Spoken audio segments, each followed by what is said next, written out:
The whole point is a broken heart, the sinfulness in here.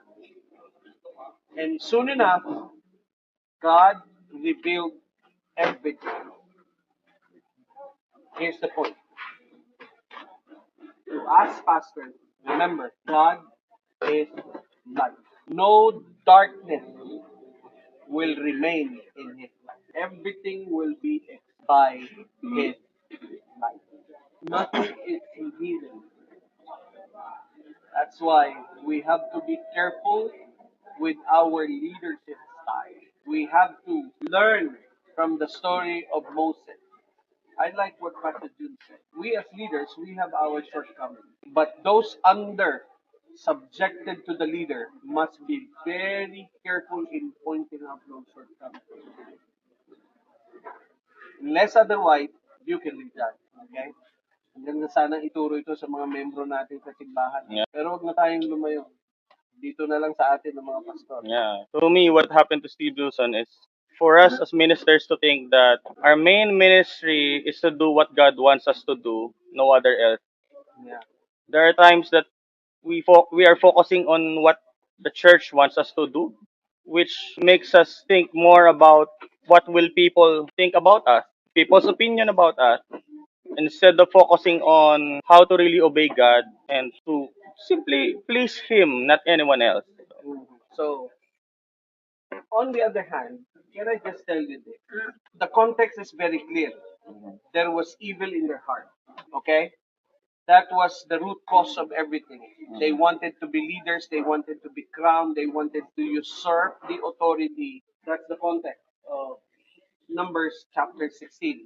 Maliwanag yun, no? That's very clear. But on the other hand, to us pastors nowadays, it seemed that the church, while we're pastoring, it seemed that the church is being led by our flesh. Yeah. And we're not following the simplistic command given by God. What is the command given by Jesus Christ? Love the Lord your God. The command. And the Great Go Commission go is go therefore the and make Great disciples. Commandment, right? Yeah. I think we will never go wrong in leading the church if the church is following the Great Commandment and the Great, right? The platform whereby we push for the ministry of the church. See, a church who is not into discipleship is just like a church that, encircles the bush, going nowhere, It's missing the mark. missing the mark kahit na anong tira, hindi tinatamaan yung target, di ba? Pansin niyo ba yan? Ako, I've pastored several churches and I was confronted by one elder of the church and asked me, where are you taking us? Which direction are you taking us? I don't know what to answer. I was like 7 year old in the ministry then. I asked the question, where am I bringing the church? Where am I bringing these people? And thankfully, that was the time when the purpose-driven church came to the Philippines, and that got me to think of what I am gonna do in the church as per the Bible. Well, the purpose-driven church is just a tool. Pero nalaman ko kung saan talaga ako dapat pupunta at para saan yung paghihirap na gagawin ko. So, started creating a culture of discipleship. I did not campaign. See, campaigning and culture making are two different things. Yeah. Campaign is temporary, but culture becomes permanent. Culture can be transferred to the next generation of your leadership. But to campaign is simply a weekly event. That's why if we have some campaigns, we want to make sure the campaign submits to the culture or the culture we are building in the church.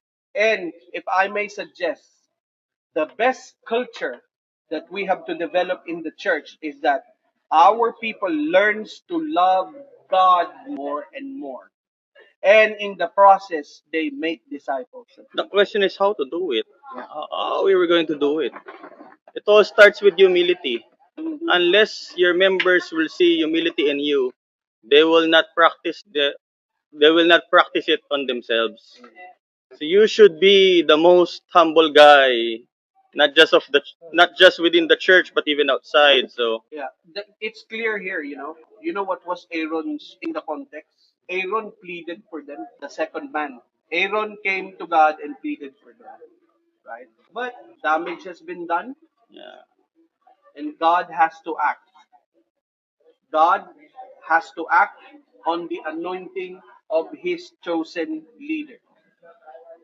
yeah, That's what happened here. Sabi ni Moses, to the congregation who's creating all this problem, you get away. Lumayo-layo kayo dyan kasi masusunog kayo. yeah, Right? So it tells me that when you have this type of problem in the church, it seems that you cannot control these people who are trying to, who are trying to create problem. yeah. It tells me that you have the right to, toxic people. You have the right to delimit yourself in. Have you had toxic people in the church? In the Philippine setting? You've had? I'm so sorry, Filipinos are trying to hurt you. Huh? One lesson that we need to impart our church is that leadership is a calling. It's not a privilege to be sized. Mm. Yeah.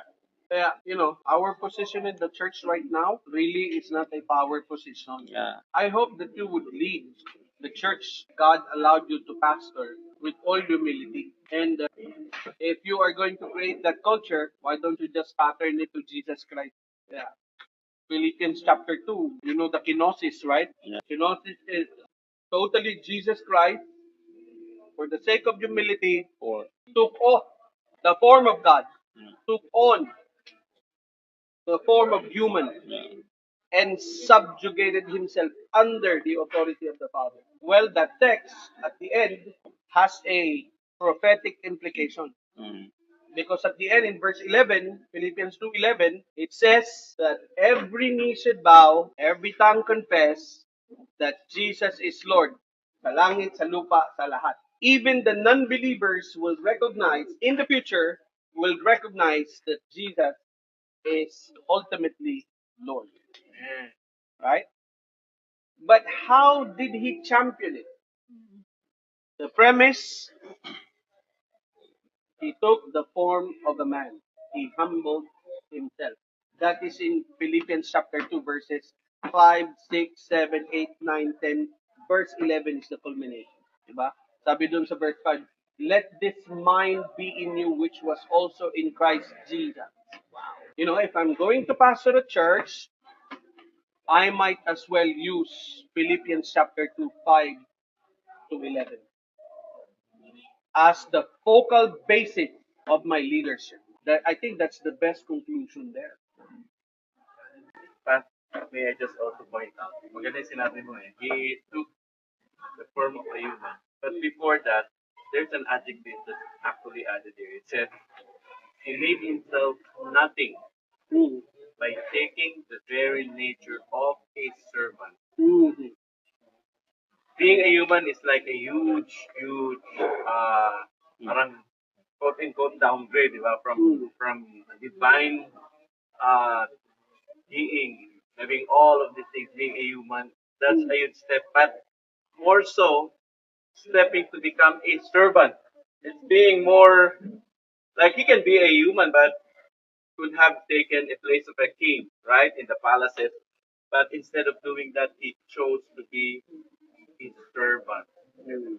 That's being actually it's actually giving us a really an example of how to handle leadership. I hear somebody says the way going up is to go down. The way up is to go the way down on your down. knees. And I think this passage also reflects that passage. But Moses is a type of Christ in here. So Moses humbled himself, he responded with prayer, and he defended God's reputation or honor rather than his reputation and honor. So Right. that's it. Yeah. So in the Christian church right now, the global church, it's very important that pastors, that the premise of their work would be humility. Mhm. That the taking point is actually the character of humility. Korah missed all this point in his life. No doubt Korah has the capacity. No doubt he has the potential. No doubt because he has followership. Yeah. He has those people that are under him. He has a community within a community. Yeah. But he got consumed with pride. Right. So that's the danger, guys. The church you are pastoring right now is a privilege. It's an honor that you do it. But the people are not your people. They're God's people. So how are you going to handle it? I have heard so much discipleship guru nowadays. They have their own system and their system chokes people. When Jesus was leading his people, he did not choke them. He empowers them instead. Correct. He empowers them. He actually loved them. And he even gave them the liberty to decide on their own. And thankfully, most of the time in Jesus' engagement, they followed him. They obeyed him. So this is also equally important. As we lead the church, we must take notice of our actions. The church is not ours.